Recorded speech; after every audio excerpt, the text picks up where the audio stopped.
یہ جو اولیاء اللہ کی جماعت ہے، آپ جانتے ہو کہ ان کی زندگی کو آپ پڑھیں تو آپ کو پتہ چلے گا انہوں نے اپنی پوری زندگی حضور علیہ السلام کے مطابق گزاری، آقا کریم کی سنتوں کو اپنے زندگی میں داخل کیا اور پھر اپنی زندگی کے لمحات کو گزارا۔ ایک ایسے واقعات میں آپ کے سامنے پیش کروں گا غریب نواز کے، کہ حضور علیہ السلام کے واقعے کو بھی پیش کروں گا اور یہی واقعہ آپ کو غریب نواز کی زندگی میں ملے گا۔ ایسے 2-3 گوشے آپ کے سامنے وقت کے مطابق مد نظر رکھتے ہوئے پیش کرنے کی کوشش کروں گا۔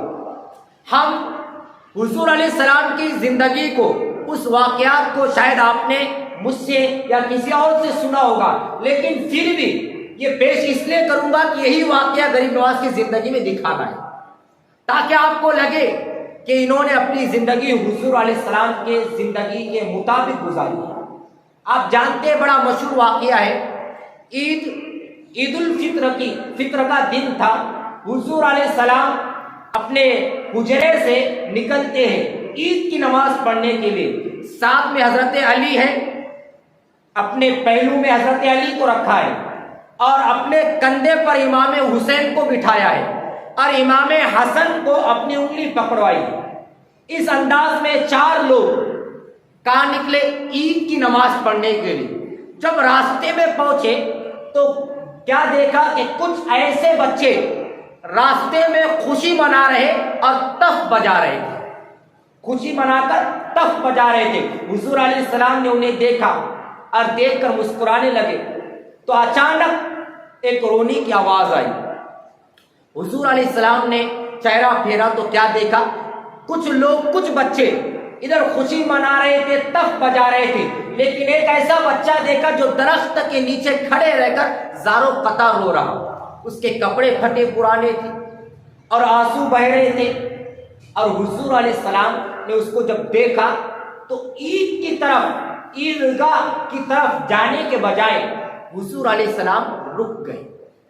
آپ اندازہ کریں، سوچنے کا مقام ہے، اتنی بڑی شخصیت اللہ کے بعد مخلوق میں اگر سب سے بڑا کوئی ہے تو وہ آمینہ کا لال حضور احمد مجتبیٰ ہے، لیکن ایک بچے کے آنسو نے اتنی بڑی شخصیت کو عیدگاہ جانے سے روک لیا۔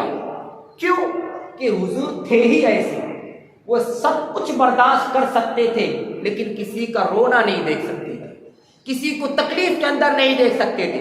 ایک چھوٹے سے بچے اپنی امتی کے خاطر حضور علیہ السلام رک گئے اور اس بچے کے قریب گئے، اس سے رونے کی وجہ پوچھی کہ آپ کو کس چیز نے رلایا، عید کا دن ہے، آج خوشی کا دن ہے، آپ کیوں روتے ہو؟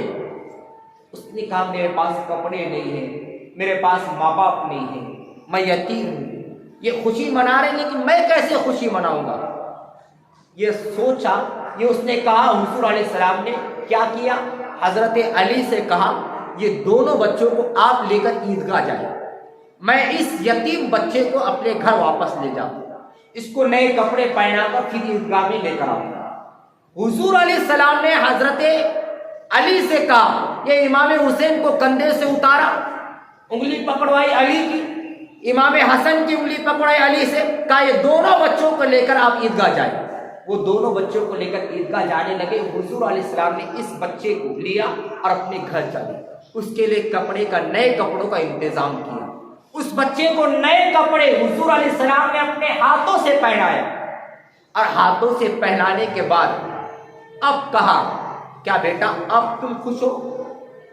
اس بچے نے کہا اگر نئے کپڑے پہننا ہی خوشی کا ذریعہ ہے تو میں خوش ہوں، لیکن ایک بات مجھے بتائے، نئے کپڑے تو بازار سے خریدے جا سکتے، ماں باپ کون سے بازار سے خریدیں گے؟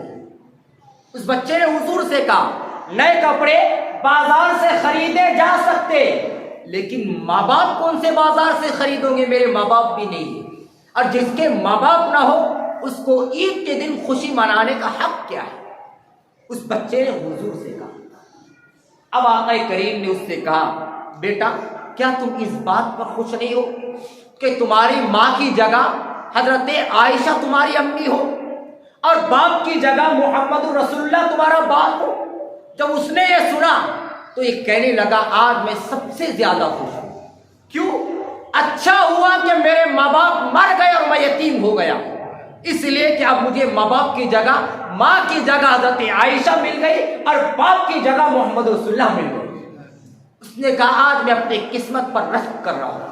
پھر آقا نے اس بچے کو اپنے کندھے پر بٹھایا اور عیدگاہ کی طرف لے جانے لگے۔ اس یتیم بچے کو نئے کپڑے پہنائے اور کہا کہ میں ہی تیرا باپ ہوں۔ اس کو اپنے کندھے پر بٹھایا اور عیدگاہ کی طرف جانے لگے تو اسی جگہ پر پہنچے جہاں بچے تف بجا کر خوشی منا رہے تھے۔ اب جیسے وہ بچوں نے حضور کو دیکھا تو وہ بچوں نے اپنا تف پھینک دیا اور وہ بچے بھی زاروں قطار رونے لگے۔ اب حضور نے پوچھا ان بچوں سے تمہاری رونے کی وجہ کیا ہے؟ پہلے تو تم خوشی منا رہے تھے اور اب تف آپ نے پھینک دیا، آپ رو رہے، تو رونے کی وجہ کیا ہے؟ اب وہ سارے کے سارے بچے کہہ رہے ہم یہ اس لیے رو رہا تھا کہ اس کے ماں باپ نہیں تھے، اور ہم اس لیے رو رہے کہ ہمارے ماں باپ کیوں ہیں۔ وہ بچے کہہ رہے یہ بچہ اس لیے رو رہا تھا کہ اس کے ماں باپ نہیں تھے، اور ہم اس لیے رو رہے کہ ہمارے ماں باپ کیوں ہیں، ہمارے ماں باپ کیوں نہیں مر گئے، ہم یتیم کیوں نہیں ہوئے، اس لیے ہم رو رہے۔ تو حضور نے پوچھا ایسا کیوں؟ کہا اگر میرے ماں باپ نہ ہوتے، اگر ہمارے ماں باپ مر جاتے اور ہم یتیم ہو جاتے تو ہمارے ماں باپ کی جگہ، باپ کی جگہ آپ کا کندھا مل جاتا، آپ ہمارے باپ ہو جاتے، ماں کی جگہ حضرت عائشہ ہماری امی جان ہو جاتی۔ اندازہ کرو یہ عشق تھا، اور یہ واقعہ حضور علیہ السلام کی زندگی میں ہوا۔ اب اسی واقعے کے عکس جمیل خواجہ غریب نواز کی زندگی میں دیکھے آپ۔ حضور غریب نواز اسی طرح عید کے دن اپنے بابا غیاث الدین کے ساتھ عیدگاہ کی طرف جا رہے تھے۔ بچپن کا دور تھا حضور غریب نواز کا، بچپن کا عالم تھا۔ اپنے بابا کی انگلی پکڑی غیاث الدین صاحب کی اور عیدگاہ کی طرف جا رہے تھے۔ راستے میں کیا دیکھا؟ ایک آنکھوں سے معذور بچہ، ہم عمر تھا حضور غریب نواز کا، آنکھوں سے معذور تھا، اندھا تھا اور زاروں قطار رو رہا تھا، کپڑے بھی گندے ہو چکے تھے، پھٹے پرانے کپڑے تھے۔ اس سے غریب نواز نے جب دیکھا اپنے بابا کی ہاتھ سے انگلی چھڑوائی اور اس بچے کے قریب گئے اور اس سے کہا بھائی عید کا دن ہے، تم خوشی کیوں نہیں مناتے، روتے کیوں؟ اس نے کہا میرے پاس کپڑے نہیں ہیں۔ خواجہ غریب نواز گھر چلے گئے اور پرانے کپڑے خود پہنے، پیون لگا ہوا کپڑا غریب نواز نے خود پہنے اور اپنے جسم پر جو نیا کپڑا تھا اس کو نکالا اور اس بچے کو پہنا دیا۔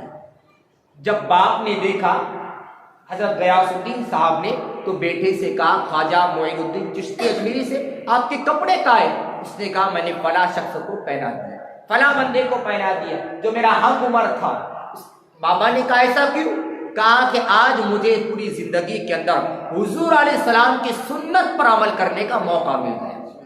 میرے نانا کی یہی عادت کریمہ تھی، میرے نانا عید کے دن جا رہے تھے، ایک بچہ تو بچے کو روتا ہوا دیکھا تو عیدگاہ جاتے جاتے رک گئے اور اس بچے کو نئے کپڑے پہنا دیے، تو میں نے اپنے نانا کی اس سنت پر آج عمل کر دیا۔ یہ ان کی زندگی تھی غریب نواز کی۔ خوش ہو گئے، یہ اتنے خوش دل تھے، ان کو کہتے ہی غریب نواز۔ اس کا مطلب کیا؟